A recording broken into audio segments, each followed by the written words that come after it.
Alright, let's get up and running with a binomial expansion. Now, first of all, remember that if you have 1 plus x to the n, this can be written as 1 plus nx plus n minus 1 over 2 x squared. And you just carry on that pattern.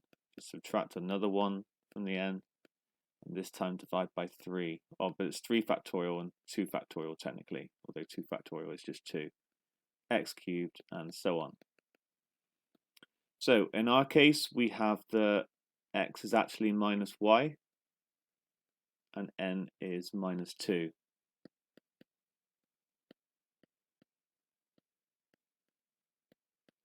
So just bring these through. So it's going to be minus 2 here, but then minus y.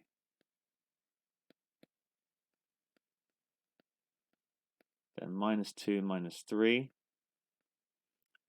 over 2 and minus y squared. And we're asked to go up to y to the 3.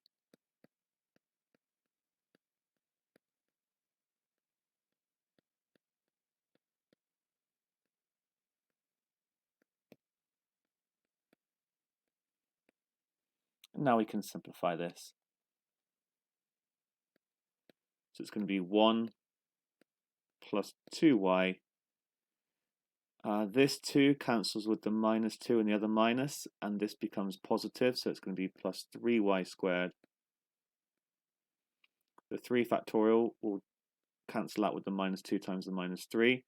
We'll get a triple negative here, times it by another negative, it will give a positive, so plus 4y cubed.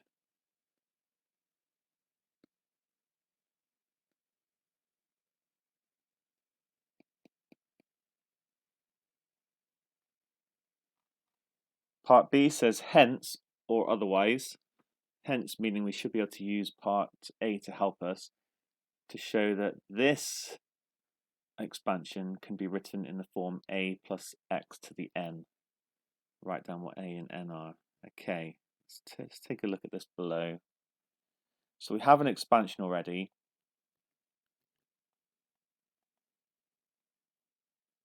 And the key thing is it's saying hence. So we can kind of see I've got the same 1, I've got a 2, and then for us it's y is equal to x over 1 plus x. Now over here I've got 3, and then I've got this is y squared, but that is simply x over 1 plus x all squared.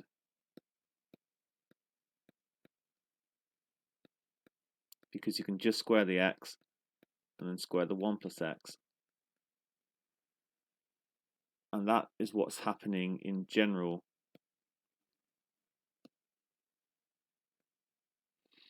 Because here, like you can see, we've got, whatever the power is, the number in front is 1 more, which is what was happening. And then we're raising our y to the power of r minus 1. So essentially, we just need to let y equal x over 1 plus x in original expression.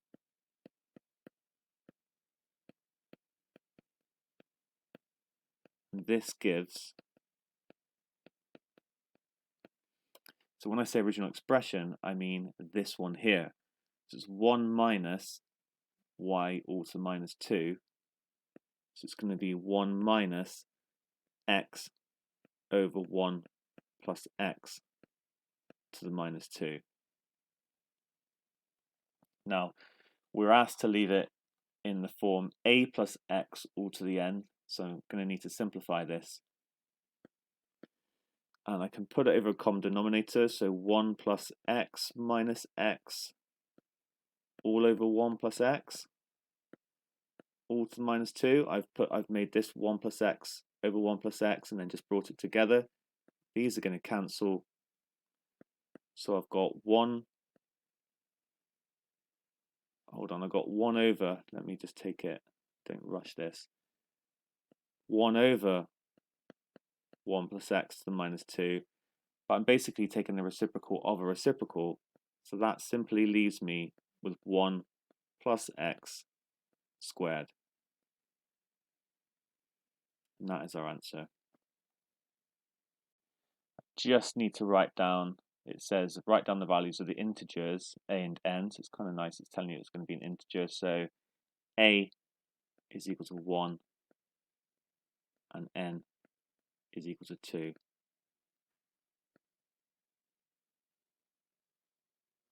If we take a look at the last part, it says find the set of values of x for which the series in part B is convergent. Now, I know that we simply got this as our final answer, but that is assuming it converges. So you have to go back to the original expansion and think about the condition. Okay, that has to be satisfied.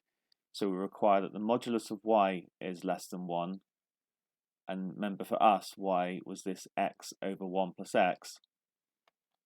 So we require that the modulus of that is less than 1.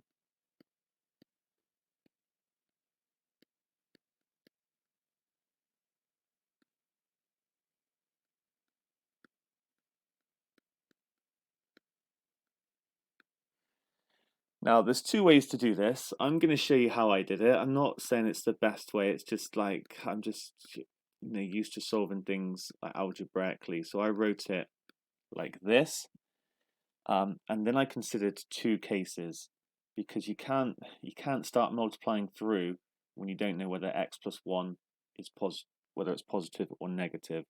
So let's say first of all x plus 1 is greater than 0, which means that x is greater than minus 1, then if it's greater than 0, I can just multiply through by x plus 1 and it doesn't cause any sign changes. So I'm going to get minus x minus 1 is less than x, which is less than x plus 1. Now I'm going to look at the two cases separately. So minus x minus 1 is less than x. This will imply that 2x is greater than minus 1, so x is greater than minus a half. Or x is less than x plus 1. This is always true.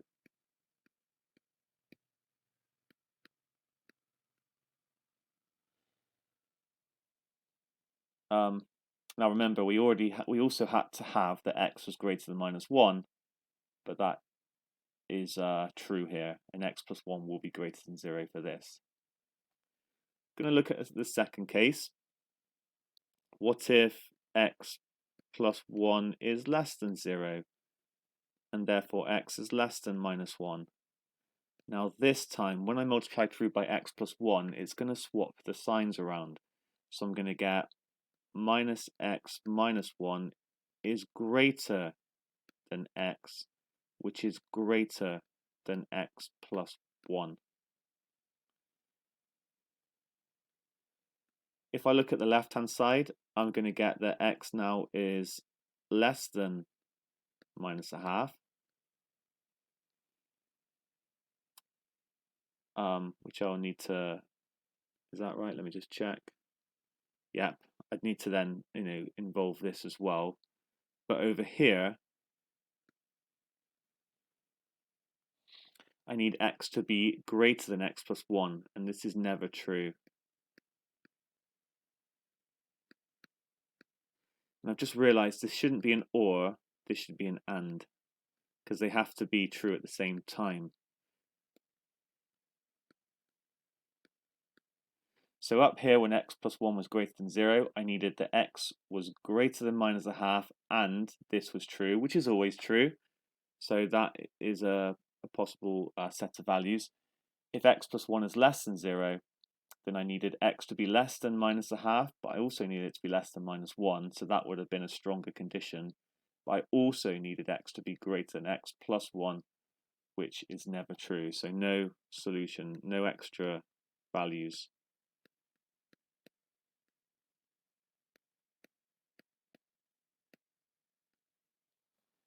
And it the question said find the set of values for which it's convergent. So it's simply convergent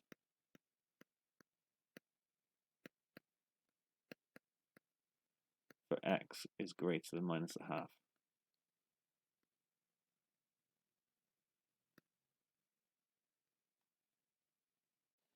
Just going to show you another way of doing it. This is you might prefer this method. It's good to look at different methods. So method 2 was to consider y equals x over 1 plus x. And then look at the graph of this. Now this does not look very nice to plot, but actually there's a little trick you can do. You can write it as x plus 1 minus 1 over 1 plus x, which is then 1 plus x over 1 plus x minus 1 over 1 plus x, which is just 1 minus 1 over 1 plus x, which is much easier to sketch. Of course, you could have done a polynomial division and you would get the same thing. You'd get 1 is your quotient and then a remainder of minus 1. So it's just kind of thinking about what that looks like. Well, minus 1 over x looks like this.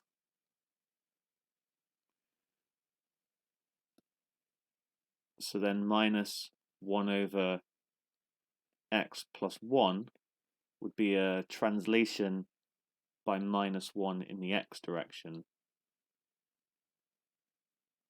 So it will look a bit like this. And then if I add 1 to that, I'm actually doing a translation in the y direction.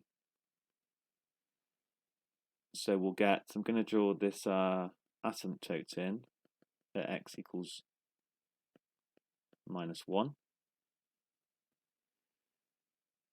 And then basically I'm going to get this going on. Oh, sorry. But I know that it's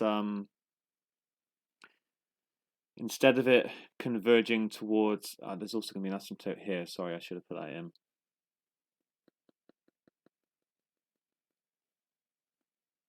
So now, like instead of it converging towards y equals 0, it's going to converge towards y equals 1. It's going to come along here like this. Then it's going to come up down here. It might also be worth just looking at when x is 0, I'm actually going to get 0.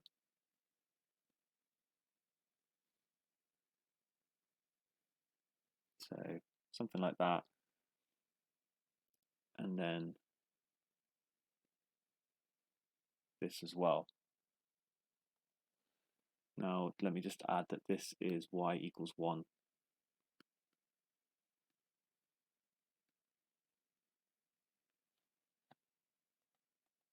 Now let's not forget what we're actually doing here. Do you know what? I think my method's better, if I'm honest, unless you can really quickly sketch this. I'm interested in where x, 1 plus x, the modulus, is less than 1. So I'm going to have to look at, I've got minus 1 here and I've got 1 here. So basically I'm interested in this region here. Now x can get as large as it wants because it's never going to get to 1 here, but there is these set of values here which are not okay. So basically I just need to find the critical value.